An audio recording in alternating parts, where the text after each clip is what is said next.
ശബരിമല സ്വർണ്ണക്കൊള്ളയിൽ വീണ്ടും നിർണായക കണ്ടെത്തൽ. ശബരിമല ശ്രീകോവിലിന്റെ വാതിൽ സമർപ്പണം ഗൂഢാലോചനയുടെ ഭാഗം. സന്നിധാനത്തെ സ്വർണം തട്ടാനുള്ള നീക്കത്തിന്റെ ഭാഗമായി ഉണ്ണികൃഷ്ണൻ പോറ്റിയും സംഘവും വാതിൽ സമർപ്പണത്തിലൂടെ സ്പോൺസർമാരായി. തടിയിലെ കേടുപാട് മാറ്റുകയല്ല, തങ്കം പൊതിഞ്ഞ വാതിൽ പൂർണ്ണമായും മാറ്റുകയാണ് ചെയ്തത്. അതേസമയം ഇന്ന് ചോദ്യം ചെയ്യലിന് എത്തിയില്ലെങ്കിൽ എ പത്മകുമാറിന് വീണ്ടും നോട്ടീസ് നൽകും. ആർ അനന്തകൃഷ്ണൻ വിവരങ്ങളുമായി നമുക്കൊപ്പം ചേരുന്നുണ്ട്. അനന്തൻ, പോറ്റിയുടെ വലിയ വലിയ പ്ലാനുകളാണ്. ആര്യ, ശബരിമല സ്വർണ്ണക്കൊള്ളയുമായി ബന്ധപ്പെട്ട പ്രത്യേക അന്വേഷണ സംഘത്തിന്റെ അന്വേഷണം ഏതാണ്ട് അവസാന ഘട്ടത്തിലേക്ക് എത്തി നിൽക്കുന്നു. ഈ അന്വേഷണത്തിൽ SIT കണ്ടെത്തിയിരിക്കുന്ന ഏറ്റവും പ്രധാനപ്പെട്ട ഒരു വിവരം എന്ന് പറയുന്നത് ശബരിമലയിലെ സ്വർണം മുഴുവൻ തട്ടിയെടുക്കാൻ വലിയ ആസൂത്രണം നടന്നു. അതിനുവേണ്ടി ഗൂഢാലോചന നടന്നത് 2018 മുതലാണ് എന്നുള്ള പ്രധാനപ്പെട്ട കണ്ടെത്തലിലേക്കാണ് അന്വേഷണ സംഘം എത്തി നിൽക്കുന്നത്. ആ 2018 പ്രധാനമായും ഗൂഢാലോചന നടന്നത് ബംഗളൂരു കേന്ദ്രീകരിച്ചാണ്. ആ ബംഗളൂരു കേന്ദ്രീകരിച്ചുള്ള ഗൂഢാലോചനയുടെ ഭാഗമായിട്ടാണ് ശബരിമലയിൽ സ്വർണ്ണവാതിൽ സമർപ്പണം നടന്നതെന്നാണ് SITയുടെ കണ്ടെത്തൽ. അതായത് ശബരിമല ശ്രീകോവിലിന്റെ വാതിൽ പുതുക്കിപ്പണിയാൻ തീരുമാനിച്ചത് ഗൂഢാലോചനയുടെ ഭാഗമെന്നാണ് SIT കണ്ടെത്തിയിരിക്കുന്നത്. ആ തടി കൊണ്ട് നിർമ്മിച്ച വാതിലിൽ കേടുപാട് കണ്ടെത്തുന്നത്, സ്വർണം പൊതിഞ്ഞ തടി കൊണ്ട് നിർമ്മിച്ച ആ വാതിലിൽ കേടുപാട് കണ്ടെത്തുന്നത് 2018 അതിൽ അന്ന് തടിയിൽ മാത്രം ഒരു വളരെ ചെറിയ ഭാഗത്ത് മാത്രമുള്ള കേടുപാട് മാത്രമായിരുന്നു. അത് ശബരിമല സന്നിധാനത്ത് വെച്ച് തന്നെ ആ പ്രശ്നം പരിഹരിക്കാവുന്ന ഒരു കേടുപാടാണ്. അത് കൃത്യമായ ശില്പികളെ വിളിച്ചു വരുത്തി ആ തടിഭാഗം മാറ്റിയാൽ മാത്രം മതിയായിരുന്നു. പക്ഷേ അവിടെ സംഭവിച്ചത് ആ തടിയിലുണ്ടായ കേടുപാട് മുൻനിർത്തി ശബരിമല ശ്രീകോവിലിൽ പതിപ്പിച്ചിരിക്കുന്ന സ്വർണ്ണ ഉരുപ്പടികൾ തട്ടിയെടുക്കാനുള്ള ഒരു ഗൂഢാലോചനയ്ക്ക് അവിടെ തുടക്കമിടുകയായിരുന്നു. അതിന്റെ ഭാഗമായിട്ടാണ് ഉണ്ണികൃഷ്ണൻ പോറ്റി ബംഗളൂരു കേന്ദ്രീകരിച്ച് ഒരു സംഘത്തെ തന്നെ ഇതിനുവേണ്ടി രൂപീകരിച്ചത്. ആ സംഘത്തിന്റെ രൂപീകരണത്തിന്റെ ഭാഗമായാണ് ശബരിമലയിൽ പുതിയ സ്വർണ്ണവാതിൽ സമർപ്പിക്കാനുള്ള തീരുമാനത്തിലേക്ക് എത്തുന്നത്. ആ സ്വർണ്ണവാതിൽ സമർപ്പിക്കുന്ന തീരുമാനം എടുക്കാനുള്ള കാരണം അത് ഉണ്ണികൃഷ്ണൻ പോറ്റിയെയും സംഘത്തെയും ശബരിമലയിലെ സ്പോൺസർമാരായി അവതരിപ്പിക്കാനായിരുന്നു. അതിനുവേണ്ടി അവർക്ക് നഷ്ടമില്ലാത്ത രീതിയിൽ സ്വർണം കണ്ടെത്താനുള്ള ശ്രമങ്ങളൊക്കെ അവർ ആസൂത്രണം ചെയ്തു. അങ്ങനെയാണ് ശ്രീരാംപുര ക്ഷേത്രത്തിൽ വെച്ച് പുതിയ വാതിൽ നിർമ്മിക്കുകയും അതിനുശേഷം ആ വാതിൽ സ്പോൺസർമാരെ പുറത്തുനിന്നുള്ള മറ്റു സ്പോൺസർമാരുടെ കയ്യിൽ നിന്ന് സ്വർണം വാങ്ങി സ്വന്തം കീശയിൽ നിന്ന് ചെലവാക്കാതെ സ്വർണം എടുത്തുകൊണ്ട് ആ വാതിൽ സ്വർണം പൂശി ശബരിമല സന്നിധാനത്ത് വലിയ ആഘോഷത്തോടെ, അതിനുവേണ്ടി കോട്ടയം ജില്ലയിലൊക്കെ വലിയ ഘോഷയാത്രയൊക്കെ സംഘടിപ്പിച്ചു.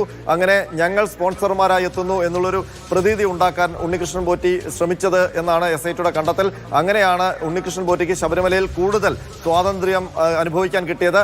അതിന് തൊട്ടു പിന്നാലെ അവരുടെ പ്ലാനുകൾ നടപ്പാക്കുകയായിരുന്നു എന്നാണ് SIT കണ്ടെത്തിയത്. അതായത് 2019 മാർച്ച് മാസത്തിലാണ് വാതിൽ സമർപ്പിക്കുന്നത്. ആ വാതിൽ സമർപ്പിക്കുന്നതിന് തൊട്ടു മുൻപ് തന്നെ കട്ടിളപ്പാളിയിലെ സ്വർണം ഇളക്കിക്കൊണ്ടുപോകാനുള്ള നടപടികൾ ആരംഭിച്ചു. അത് 6/9/2019 തന്നെ മാർച്ച് മാസത്തിൽ ഈ പാളികൾ യഥാർത്ഥ വാതിലിന്റെ നിർമ്മാണം, അതായത് സമർപ്പിക്കാനുള്ള വാതിലിന്റെ നിർമ്മാണം നടക്കുമ്പോൾ തന്നെ കട്ടിളപ്പാളിയിലെ സ്വർണം ഇളക്കി മാറ്റാനുള്ള ഒരു ഉത്തരവുകൾ, അതിന്റെ നടപടികൾ ശബരിമല ദേവസ്വം ബോർഡിൽ ആരംഭിച്ചു. മാത്രമല്ല ആ കട്ടിളപ്പാളി എടുത്തുകൊണ്ട് Devaswom board president A Padmakumar അല്ലേ? തീർച്ചയായിട്ടും അത് അവിടെ കമ്മീഷണറായിട്ട് N വാസു ഉണ്ട് എന്നുള്ളതാണ് ഏറ്റവും നിർണായകമായ ഒരു കണ്ടെത്തൽ. അതായത് ഈ ശബരിമലയിൽ സ്വർണ്ണക്കൊള്ളയ്ക്കുള്ള ആസൂത്രണങ്ങൾ നടക്കുമ്പോൾ അവിടെ കമ്മീഷണറായി N വാസു ഉണ്ട്. ആ വാസുവാണ് കട്ടിളപ്പാളിയിൽ ഈ സ്വർണം പൊതിഞ്ഞ കട്ടിളപ്പാളി എന്നുള്ളത് വെറും ചെമ്പ് കട്ടിളപ്പാളി എന്നാക്കി കൊടുക്കുന്നത് 6/3/2019. അതായത് അപ്പോൾ സ്വർണ്ണവാതിലിന്റെ നിർമ്മാണം ഉണ്ണികൃഷ്ണൻ പോറ്റിയുടെ നേതൃത്വത്തിൽ ബാംഗ്ലൂരും ചെന്നൈയിലുമായിട്ടൊക്കെ നടക്കുകയാണ്. ആ വാതിലെത്തുന്നത് 11/3/2019.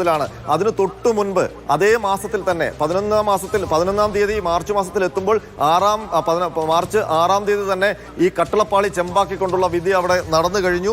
അതിന് തൊട്ടു പിന്നാലെ ഈ ദ്വാരപാലക പാളികളും എടുക്കാനുള്ള തീരുമാനത്തിലേക്ക് എത്തി.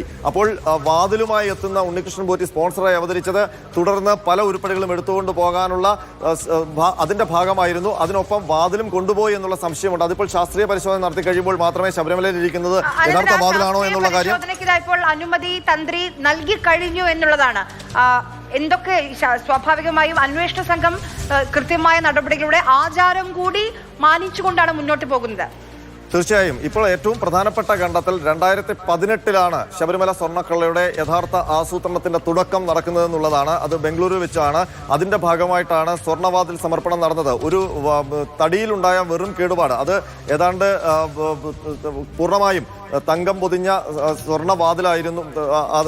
അത് വിജയ് മല്യയുടെ നേതൃത്വത്തിൽ തങ്കം പൊതിഞ്ഞ വാതിലായിരുന്നു. അതിനകത്ത് തടിയിലാണ് ചെറിയൊരു കേടുപാട് വന്നത്. അത് ഈ ശബരിമല ക്ഷേത്രത്തിലെ പൂജാരിമാരാണ് ആ വാതിലിന്റെ പ്രശ്നം തന്ത്രിയുടെയും ഒപ്പം തന്നെ ദേവസ്വം ബോർഡിന്റെയും ഒക്കെ ശ്രദ്ധയിൽപ്പെടുത്തുന്നത്. പക്ഷേ അതൊരു ലാക്കാക്കി മാറ്റുകയായിരുന്നു ഉണ്ണികൃഷ്ണൻ പോറ്റിയും സംഘവും, ഒപ്പം തന്നെ അതിന് വഴിയൊരുക്കിയ ദേവസ്വം ബോർഡ് ഉദ്യോഗസ്ഥരും ദേവസ്വം ബോർഡ് തന്നെയും എന്നാണ് SITയുടെ കണ്ടെത്തൽ. അതായത് വലിയ ആസൂത്രണം ഈ വാതിലുമായി ബന്ധപ്പെട്ടാണ് തുടങ്ങുന്നത്, വാതിലിന്റെ സമർപ്പണവുമായി ബന്ധപ്പെട്ടാണ് തുടങ്ങുന്നത് എന്നാണ് SIT കണ്ടെത്തിയിരിക്കുന്നത്. അപ്പോൾ ഈ കൊള്ളസംഘത്തിന് ശബരിമലയിൽ എൻ്റർ ചെയ്യാനുള്ള സ്പോൺസർമാരായി സർവ്വസ്വീകാര്യതയോടെ ഭക്തജനങ്ങൾക്ക് മുൻപിലൊക്കെ അവതരിക്കാനുള്ള ഒരു അവസരമൊരുക്കിയത് ഈ വാതിലായിരുന്നു. ആ വാതിലിന്റെ വെറും ചെറിയ തടിയിലുള്ള അറ്റകുറ്റപ്പണികൾ മാത്രം വേണ്ടുന്ന സ്ഥാനത്ത് ആ വാതിൽ അപ്പാടെ മാറ്റാനുള്ള തീരുമാനം എടുത്തതാണ് യഥാർത്ഥ കുറ്റകൃത്യം എന്നാണ് ഇപ്പോൾ SIT കണ്ടെത്തിയിരിക്കുന്നത്.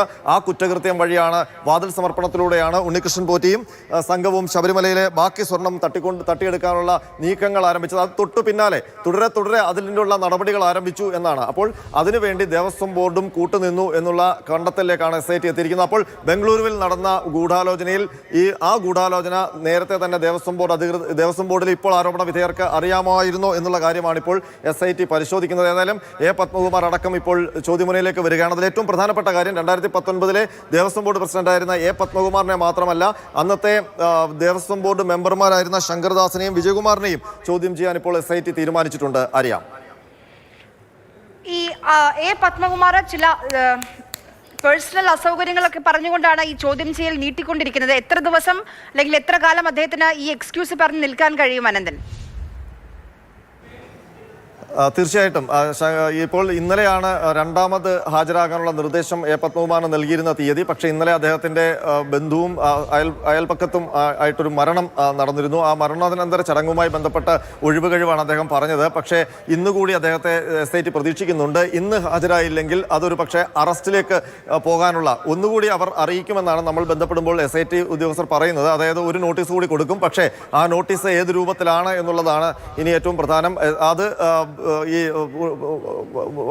പത്മകുമാറിനെ അറസ്റ്റ് ചെയ്തുകൊണ്ട് വരുന്ന നടപടി ആകാനുള്ള സാധ്യതയും ഉണ്ട്. പക്ഷേ അതീവ ഗൗരവത്തോടു കൂടിയാണ് ഇനിയുള്ള നടപടികൾ SIT കാണുന്നത്. കാരണം അടുത്ത ആഴ്ച അന്വേഷണ പുരോഗതി റിപ്പോർട്ട് സമർപ്പിക്കണം. അതിനു മുൻപ് തന്നെ ഈ ദേവസ്വം ബോർഡ് പ്രസിഡന്റിനെയും അംഗങ്ങളെയും ചോദ്യം ചെയ്യേണ്ടതുണ്ട്. അവർ കുറ്റവാളികളാണെങ്കിൽ അവരുടെ അറസ്റ്റും രേഖപ്പെടുത്തേണ്ടതുണ്ട്. അപ്പോൾ അവരുടെ അറസ്റ്റ് കൂടി രേഖപ്പെടുത്തിയുള്ള അന്വേഷണ റിപ്പോർട്ടാകും കോടതിയിൽ സമർപ്പിക്കുക. അപ്പോൾ അതിനു മുൻപുള്ള നടപടികൾ വേഗത്തിലാക്കാനാണ് അന്വേഷണ സംഘം ശ്രമിക്കുന്നത്. ഏതായാലും 2018 മുതൽ വലിയ ഗൂഢാലോചന നടന്നു എന്നുള്ള നിർണായകമായ കണ്ടെത്തലിലേക്കാണ് അന്വേഷണ സംഘം ഇപ്പോൾ എത്തുന്നത്. അതിൽ ശബരിമല വാതിൽ പുതുക്കി പണിയാനുള്ള അല്ലെങ്കിൽ വാതിലിന്റെ അറ്റകുറ്റപ്പണി തീർക്കേണ്ട സ്ഥാനത്ത് പുതിയ വാതിൽ നിർമ്മിക്കാനും അതിന് കരാർ ഉണ്ണികൃഷ്ണൻ പോറ്റിക്ക് നൽകിയതും അത് ഈ സ്വർണ്ണക്കൊള്ളയുടെ തുടക്കമായിട്ടാണ് SIT ഇപ്പോൾ വിലയിരുത്തുന്നത്. അറിയാം.